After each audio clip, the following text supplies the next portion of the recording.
una vez más, bienvenidos hermanos y hermanas al grupo Las Verdades de la Redención en Desarrollo. Qué alegría, qué bendición podernos reunir en esta hora de la tarde. Bienvenidos a una clase más. El día de hoy, hermanos y hermanas, vamos a dar continuación a nuestro estudio de la semana pasada con referente a un tema que se titula suficiente. Curiosamente, hermanos, cuando hablamos de esta palabra suficiente, es como cuando, hermanos, curiosamente le decimos a nuestra pareja o a nuestro hijo que nos haga un caldito, y un caldo puede ser una sopa, no sé cómo la llamarán en sus regiones, y de repente él va a echarle la sal a la sopa y nosotros le decimos suficiente, en el sentido de que no más, ahí no más, hasta ahí. Bien, curiosamente la palabra suficiente es una palabra que usualmente se utiliza también en la vida espiritual, y es donde la gran mayoría no entendemos, hermanos, la palabra suficiente. Pensamos de que en este tiempo de prueba vamos a llegar a un punto donde vamos a decir suficiente, pero no, hermanos. Mientras Satanás reine en este mundo, nuestra vida va a ser una lucha continua. Mientras Satanás reine en este mundo, vamos a tener, hermanos, que llorar, vamos a tener que luchar, vamos a tener que levantarnos. Mientras Satanás reine en este mundo, hermanos, no habrá suficiente. Va a ser una lucha continua. El problema es que muchos, ya sea por palabra o por acciones, pensamos insuficiente. Es la condición a la odisea, donde pensamos de que es suficiente por tener un conocimiento teórico, pensamos que es suficiente por llegar a un conocimiento de su palabra, pensamos que es suficiente por llegarnos a bautizar o por llegar a ser anticipantes de los santos. Pero no, hermanos, no hay suficiente. Y eso hemos estado estudiando en este tema. Curiosamente, vamos a tener una pequeña introducción y entonces avanzaremos con el tema. Acá hay una cita, hermanos. Curiosamente, ¿sabían ustedes que la hermana White, hubo un momento donde Satanás trató de matar a la hermana White? Literalmente. ¿Sabían ustedes eso? Sí, hermanos. Sí, Satanás estuvo a punto de matar a la hermana White cuando estaba escribiendo el libro El Conflicto de los Siglos. Hermana, porque el libro El Conflicto de los Siglos es uno de los libros más directos y claros que desenmascara los engaños de Satanás. Y como Satanás no le convenía, trató de matar a la hermana White. Y vamos a leer una cita con respecto a esto. Esto está en Spiritual Wife, tomo 2, está en el capítulo 35. Es un libro que no ha sido traducido en el español. Sin embargo, los que deseen la cita, hermanos, se las puedo enviar, ya sea por correo o por WhatsApp. Voy a leer lo que dice allí, hermanos. En esta visión, en Lovett Grau, se repitió la mayor parte del tema del gran conflicto. Cuando habla del gran conflicto, habla del conflicto de los siglos.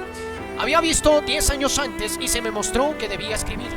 O sea, en otras palabras, la hermana White, para escribir el libro El Conflicto de los Siglos, tuvo visiones del cielo. Dios le concedió visiones para que ella, imagínense, 10 años antes ya la estaba preparando para escribir este libro. Que tendría que luchar contra los poderes de las tinieblas. Escuchen esto. Pues Satanás haría grandes esfuerzos por obstaculizarme. O sea, a la hermana White se le dijo, Dios, ¿sabían ustedes, hermanos, de que de alguna u otra manera los ángeles que hay y existen en el cielo y en la tierra están en constante conflicto, hermanos? Que aunque Dios tenga el supremo poder, eso no garantiza, hermanos, que todos estamos en seguridad. Curiosamente, los ángeles de Dios arriesgan sus vidas, hermanos, luchando contra las tinieblas y las tempestades por salvarlos a ustedes y a mí. El detalle es que muchos, hermanos, no llegamos a entender esa lucha y por lo tanto vacilamos, hermanos, y hacemos las cosas como si no tuviésemos conciencia de la situación. Pero se está llevando un gran conflicto, hermanos, detrás del velo, en el mundo invisible. Ángeles satánicos luchan contra ángeles celestiales. Dice de que los ángeles, hermanos, los ángeles celestiales entran a los sitios más nefastos de las potestades de las tinieblas para arrebatar las almas, para arrebatarnos a nosotros que estamos cautivos. Los ángeles luchan y buscan medios, hermanos. ¿Sabían ustedes, hermanos, que en el tiempo de Daniel, ¿saben quién era Gabriel? Gabriel era uno de los ángeles más exaltados, es uno de los ángeles más poderosos del cielo. ¿Y saben, hermanos? Que aún que fuera el ángel más poderoso, uno de los más sublimes del cielo, le bastó semanas para luchar contra las potestades de las tinieblas. Y aún Gabriel no pudo solo. Tuvo que recibir auxilio de Miguel, el gran príncipe. En otras palabras, hermanos, es una lucha continua. para no hacer o para no permitir que los potestades de las tinieblas tuviesen influencia sobre Ciro, rey de Persia, para que Dios pudiese aparejar la restauración de Jerusalén. Gabriel tuvo que recibir ayuda de Miguel, de Jesucristo, de Cristo, hermanos, para poderles poner en jaque a Satanás y a sus huestes. Pero es una lucha continua, hermanos. No entendemos la trascendencia que tiene. Y la hermana White estaba escribiendo el conflicto de los siglos, y curiosamente Dios le había advertido a ella de que Satanás iba a tratar de obstaculizar tal proyecto. Pero los ángeles de Dios no me abandonarían en el conflicto, que en Dios debía depositar mi confianza. A pesar de que hayan ángeles, hermanos, que no nos van a abandonar, no significa que no tengamos que luchar. Después de salir de la visión, los amigos, afligidos de una parte de la congregación, llevaron el cuerpo a su lugar de descanso. Una gran solemnidad se apoderó de los que quedaron. Ahora escuchen esto. El lunes comenzamos nuestro viaje de regreso a la casa con el hermano y la hermana Tillotson. Al día siguiente tomamos los vagones en Fremont para Jackson, Michigan. Mientras viajábamos, organizamos nuestros planes para escribir y publicar el libro titulado El Gran Conflicto, que es el conflicto de los siglos. Inmediatamente después de nuestro regreso a casa, me encontraba también como siempre. Al llegar el tren a Jackson, fuimos a casa del hermano Palmer. Llevábamos poco tiempo en casa cuando, mientras conversaba con la hermana P, mi lengua se negaba a pronunciar lo que quería decir. Parecía hinchada y entumecida. Una extraña sensación de frío golpeó el corazón. Escuchen esto. Me recorrió la cabeza y bajo todo mi costado derecho. Permanecí inconsciente, pero la voz de una oración ferviente me despertó. O sea, la hermana White estaba bien, fue a visitar a una hermana, y mientras hablaba con la hermana P, Palmer, en otras palabras, dice de que la lengua de ella se inflamó, se hinchó, se entumeció. Una sensación de frío golpeó el corazón, recorrió la cabeza bajo todo el costado derecho y permaneció inconsciente durante un buen rato. Pero una oración la despertó. Intenté alzar el brazo y las extremidades izquierdos, pero eran completamente inútiles. Durante un breve periodo no esperaba vivir.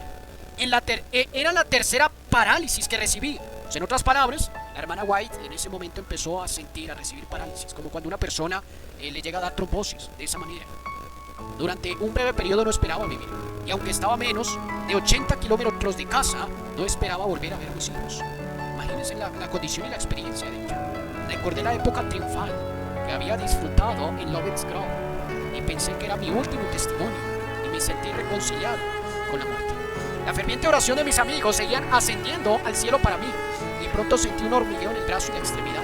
Alabé al Señor por poder usarlos un poco. El Señor escuchó y respondió las fieles oraciones, y el poder de Satanás fue quebrantado. En otras palabras, el diablo estuvo a punto de matar a la hermana White. Esa noche sufrí mucho, pero el día siguiente sentí fuerza para regresar a casa. Durante varias semanas no sentí la presión de la mano ni el agua más fría sobre mi cabeza. Se había perdido la sensibilidad. Al levantarme para caminar a menudo me tambaleaba y a veces caía al suelo. En esta condición, dice ella, comencé a escribir el conflicto de los siglos. Al principio solo podía escribir una página al día. Luego descansaba 3, pero a medida que progresaba mi fuerza aumentaba. El entumecimiento en mi cabeza no parecía nublar mi mente. Y antes de terminar esa obra, el efecto de la conmoción me había abandonado por completo. Durante la conferencia de Battle Creek, 1858, la hermana Hutchins, quien ahora duerme en Jesús, estaba gravemente enferma y todos sentimos que descendería a la tumba a menos que el Señor la resucitara. Mientras orábamos por ella, el poder de Dios descansó sobre todos nosotros y al descender sobre mí, fui llevada en visión. En esta visión se me mostró que el repentino ataque en Jackson, Satanás planeaba quitarme la vida para obstaculizar la obra que estaba a punto de escribir. Pero ángeles de Dios fueron enviados a mi rescate para elevarme por encima de los efectos del ataque de Satanás. Y vi en otras cosas que gozaría de mejor salud que antes del ataque en Jackson. O sea, en otras palabras, vemos, hermanos, de que a la hermana White la cogieron por asalto. Satanás y sus ángeles estuvieron a punto, hermanos, de quitarle la vida. Pero solamente vinieron unos ángeles que Dios envió de inmediato a socorrer a la hermana White. Si no, el diablo la hubiera matado. Eso es tremendo, hermanos. Eso es tremendo. Ahora, el detalle es que muchos no entendemos la inmensidad y en el conflicto en que nos encontramos, y por eso cedemos tanto. Necesitamos, hermanos, empezar a entender la naturaleza en el conflicto en que nos encontramos. Por eso es que este tema suficiente viene a adaptarse a este panorama. Porque no es suficiente, hermanos. Todo lo que hemos luchado, todo lo que hemos hecho, no ha sido suficiente. Necesitamos, hermanos, no podemos llegar al punto de decir, ya alcancé la victoria. La lucha todavía sigue, hermanos. Y vamos a avanzar, vamos a leer, hermanos. Curiosamente debemos ser personas de oración. Miren que curiosamente, hermanos, las oraciones de aquellos que acompañaban a la hermana White, esas oraciones fervientes, llegaron al trono de la gracia. Y ángeles de Dios pudieron socorrer a la hermana White. Debemos, hermanos, aprender y ser hombres de oración, mujeres de oración. Vamos a leer, hermanos, lo que nos dice la cita en donde quedamos la última vez. Testimonios Selectos, tomo 3, página 146. Vamos a leer para continuar con el tema en que nos habíamos quedado la última vez. Y vamos a seguir leyendo. Miren lo que dice esta cita, hermanos. La vida eterna es de valor infinito y nos costará todo lo que tenemos. ¿Qué dice, hermanos? La vida eterna es de valor infinito y nos costará todo lo que tenemos. Me fue mostrado que no estimamos debidamente las cosas eternas. Todo lo que es digno de posesión, aún en este mundo, debe obtenerse mediante esfuerzo y a veces por el sacrificio más penoso. Imagínense, hermanos, nosotros para conseguir un vehículo, para conseguir una cosa, para conseguir una casa, para conseguir algunas cosas terrenales, debemos hacer sacrificios. Nos cuestan cosas, hermanos. Esfuerzo, valor, tiempo. ¿Cuánto más, hermanos, no costará la vida eterna, que es de un valor supremamente más elevado? Nos tendrá, hermanos, que costar todo lo que tenemos.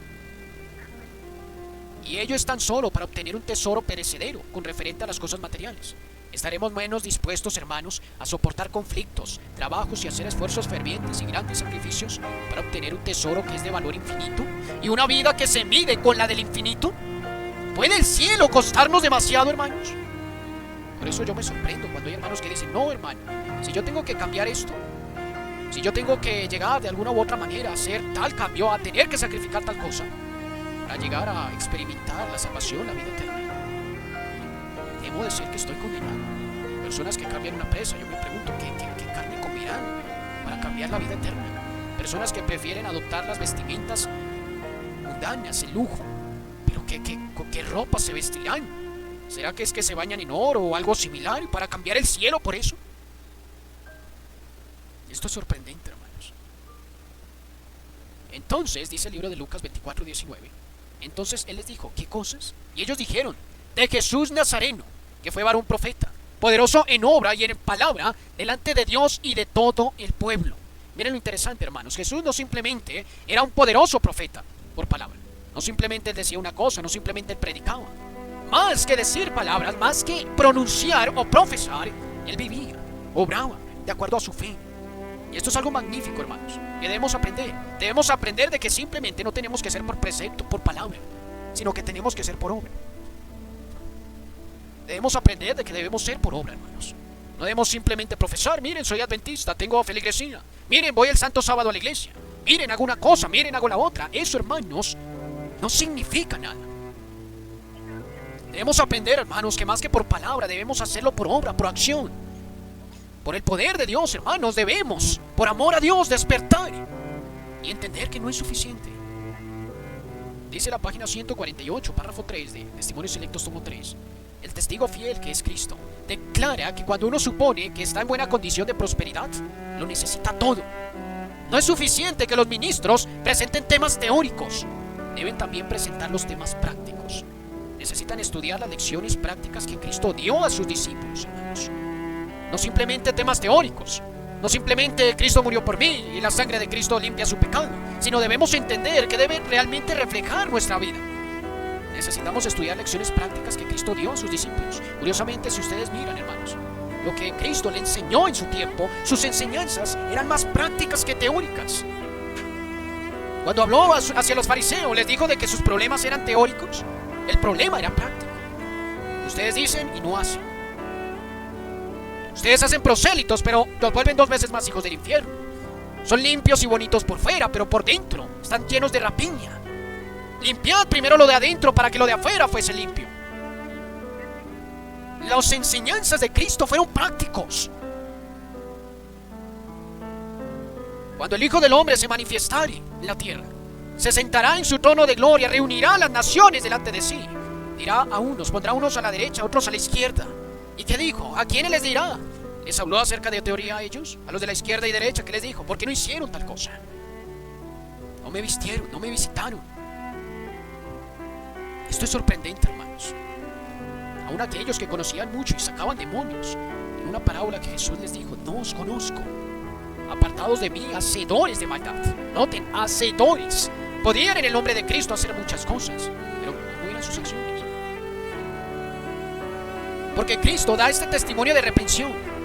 ¿Supondremos que le falta sentimientos de tierno amor hacia su pueblo? ¿Será que suponemos de que Cristo es demasiado duro? No. El que murió para redimir al hombre de la muerte ama con amor divino, y aquellos a quien él ama los reprende. Los reprendo y castigo a todos los que amo, dice. Pero muchos no quieren recibir el mensaje del cielo. Les manda en su misericordia. No puede soportar que les hable de su negligencia en el cumplimiento del deber, y de sus malas acciones, de su egoísmo, orgullo y amor al mundo. No lo pueden soportar, no lo toleran. 2 Corintios 2, 15 y 16. Porque para Dios somos gratos, olor de Cristo, en los que se salvan y en los que se pierden. A esto ciertamente olor de muerte para muerte, y a aquellos olor de vida para vida. Y para estas cosas, ¿quién es suficiente? Escuchan lo que dice el apóstol Pablo, hermanos. Porque muchos somos olor grato de Cristo para los que se salvan, pero para los que se pierden son olor de muerte, hermanos. Y dice aquí al finalizar el apóstol Pablo: y para estas cosas, hermanos, ¿quién es suficiente? ¿Quién es? Ninguno de nosotros, hermanos. Ninguno de nosotros somos suficientes. Deseado de todas las gentes, página 404.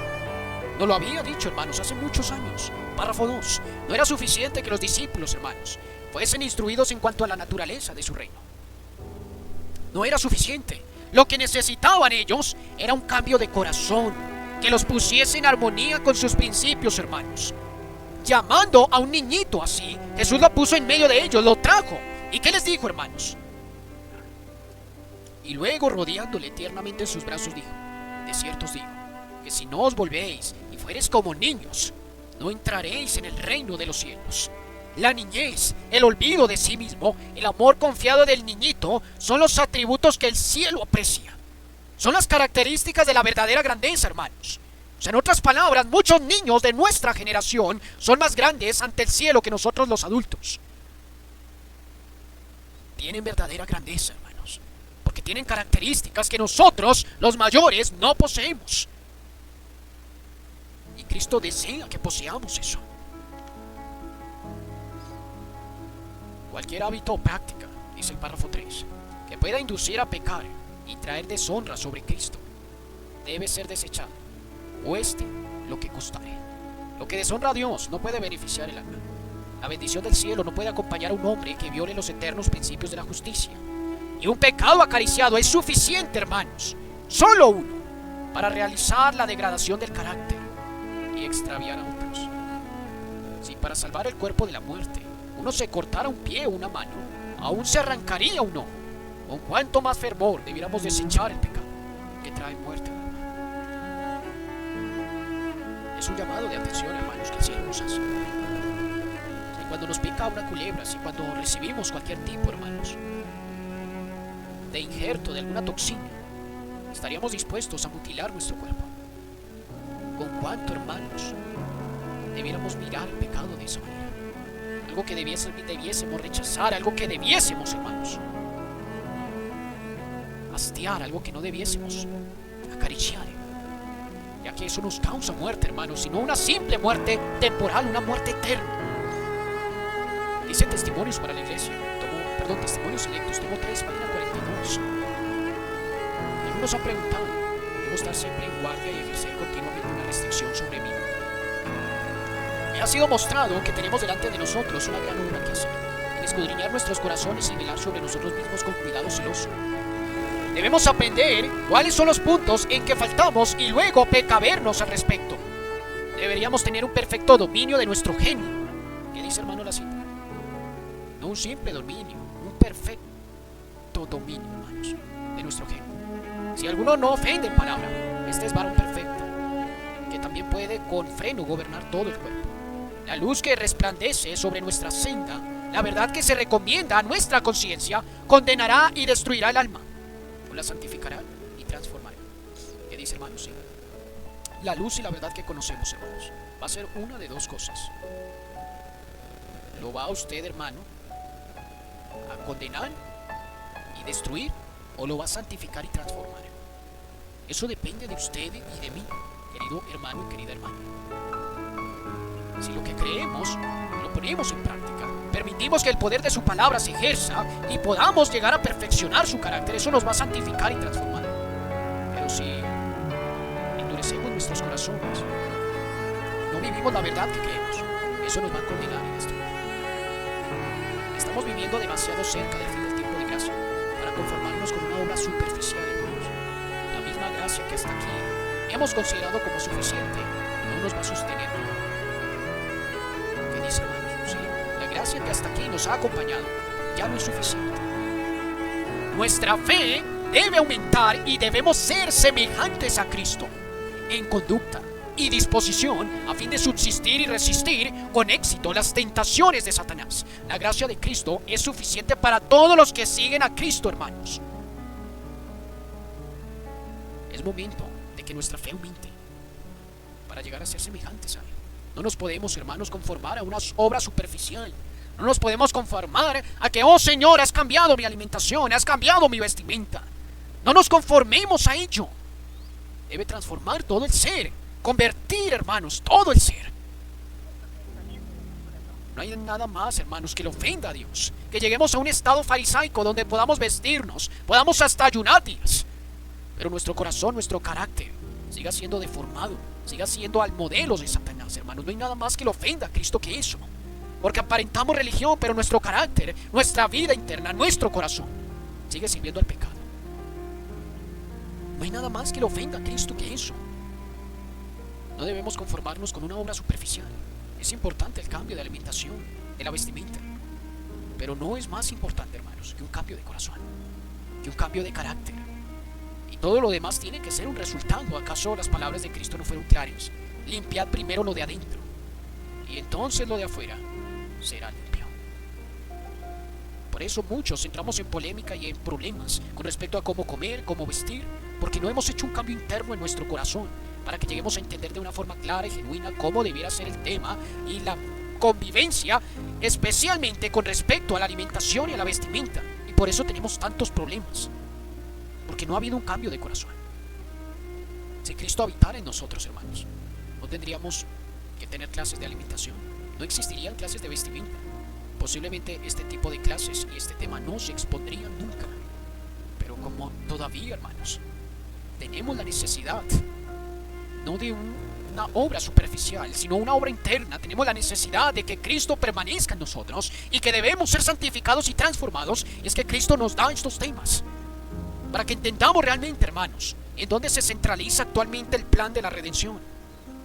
Y no es nada más ni nada menos, hermanos, que en la vida suya y en la mía. Es momento, hermanos. Ya la gracia que nos ha acompañado hasta aquí no nos va a acompañar más, hermanos. Es momento de ejercer la fe que debemos aumentar para llegar a ser semejantes a nuestro Señor. ¿Quién desea, hermanos, llegar a ser moldeado? ¿Quién desea, hermanos, en este día y en esta noche llegar, hermanos, a dejar de conformarnos con una obra superficial y a permitir, hermanos, que la gracia por medio de la fe aumente y llegue a transformarnos a semejanza de Cristo? ¿Quién desea, hermanos, en esta noche creer en sus promesas y aceptar, hermanos, sus méritos? ¿Quién desea llegar a ser uno de los escogidos, uno de los 144,000, hermanos? Recuerden de que los 144,000 van a tener un perfecto dominio de todo su ser, y debemos llegar, hermanos, a ser parte de uno de ellos. Esa es la invitación en esta noche, hermanos. No sé si tenemos hasta aquí preguntas, aportes.